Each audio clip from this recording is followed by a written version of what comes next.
All right, welcome back, everyone. In our previous explainer, we laid some serious groundwork. We traced how GPUs evolved from these simple little graphics processors into the absolute bedrock of modern technology. I mean, we're talking the engines powering everything from artificial intelligence to autonomous vehicles and massive cloud infrastructures.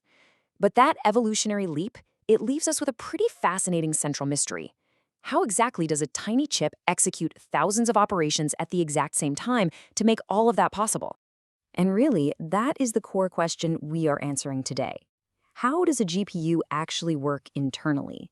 Why is this specific piece of hardware dramatically faster than your standard CPU for certain workloads? I mean, we hear the buzzword all the time, right? But what does parallel processing truly mean down at the silicon level? Okay, let's dive into this. Here is our game plan for today's explainer. We're going to hit 1. CPU versus GPU architecture. 2. Power of parallel processing. 3. Why AI needs GPUs. 4. Memory, power, and heat. 5. Beginner mistakes. And finally, 6. The future of computing. Let's kick things off with Section 1, CPU versus GPU architecture, the paradigm shift. Before we can really grasp the GPU, we kind of have to look at the traditional CPU. Think of a CPU like a complex, hyper-efficient clockwork system designed for sequential execution. It is incredibly smart, it's flexible, and it's built for low latency. It handles all that complex branching decision-making, like launching your apps and coordinating your entire operating system flawlessly. But a GPU? A GPU follows a completely different philosophy. It totally sacrifices that complex logic to prioritize simultaneous repetitive tasks. It is all about maximum overall throughput. To put this into perspective, think about the core count for a second. A modern CPU design might feature around 8, maybe 16, highly sophisticated, incredibly powerful cores. Each one is basically a general-purpose genius, doing a small number of really diverse, highly complex tasks extremely efficiently and with almost zero delay. Now, prepare for a massive contrast. A modern GPU, it can pack 5,000, sometimes even 10,000 processing cores. Sure, they're simpler processing units, but they are purpose-built to do massive numbers of similar tasks at the exact same time. It's literally a numbers game. Imagine you're constructing a huge building. A CPU is like scenario 1. You hire one highly skilled engineer who performs every single task, step by step, entirely alone. The quality is amazing, but progress, incredibly slow. A GPU is scenario 2. You just hire an army of 5,000 workers. When it comes to highly repetitive workloads, that single engineer is going to be completely overwhelmed. But that 5,000 worker approach, it accelerates progress dramatically. Moving right along to Section 2, Power of Parallel Processing, the mechanics. So, parallel processing, what is it? Basically, it just means performing a ton of computations simultaneously. Instead of a CPU processing work one grueling step at a time, task A, then B, then C, then D, a GPU divides the work into a bunch of smaller pieces and attacks them concurrently. It's A plus B plus C plus D, all happening in the exact same fraction of a second.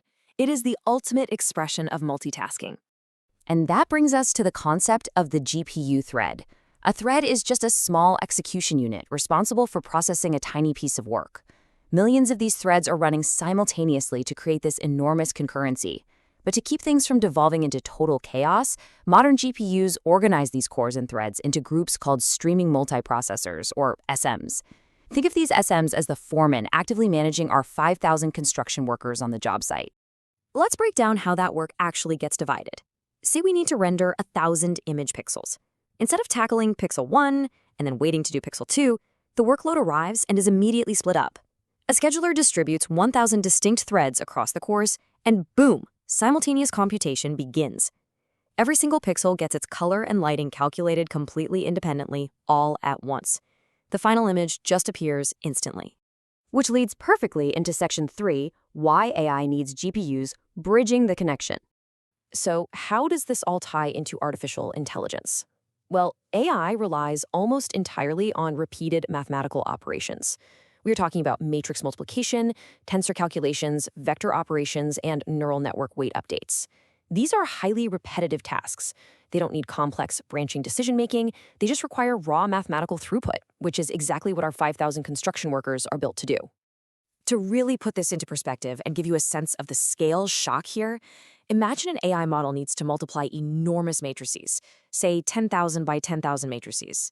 If a single CPU tries to process those sequential chunks, it's going to bottleneck immediately, totally overwhelmed. But a GPU, it just divides this colossal mathematical puzzle into thousands of smaller calculations, runs them concurrently, and improves training speeds by literally orders of magnitude. Our source hits the nail on the head here, noting, without GPUs, training modern AI systems would take far longer. When we're talking about large language models like ChatGPT, training involves calculations that repeat not millions, but trillions of times. The sheer throughput of GPU architecture isn't just helpful here, it is absolutely mandatory. All right, let's get into Section 4, Memory, Power, and Heat, Hardware Realities.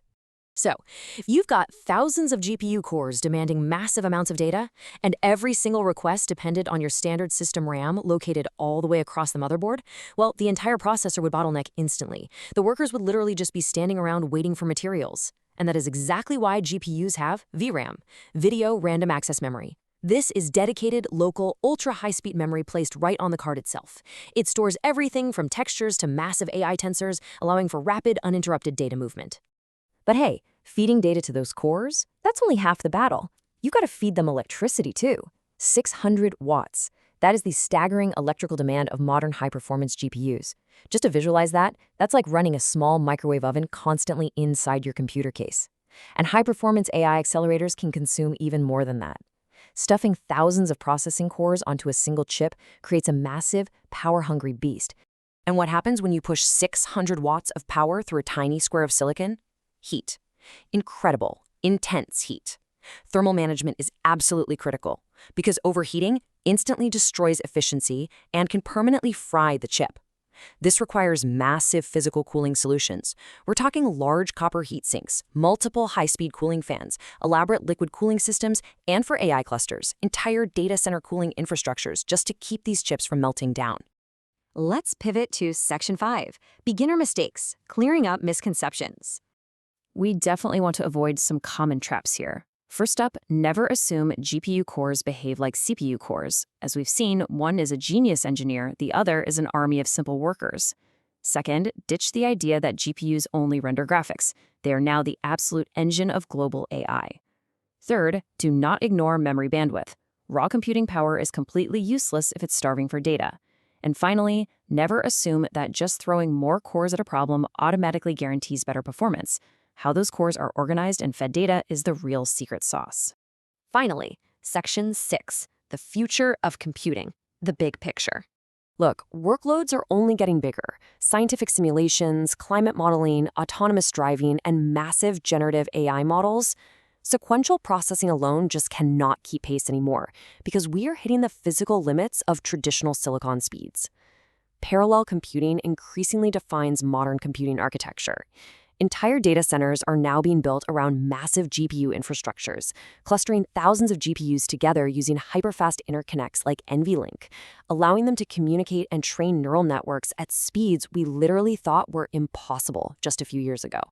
But here's the thing, hardware is only half the story. To unleash this incredible parallel power, you need software that can speak its language perfectly. Which leaves us with a massive question for our next explainer. If parallel processing is the future, why does one specific company seem to control the whole game? What is the secret software layer making all this possible? Join us next time as we answer, CUDA Explained, why does NVIDIA dominate AI computing? Thanks so much for learning with me today, and I'll see you in the next explainer.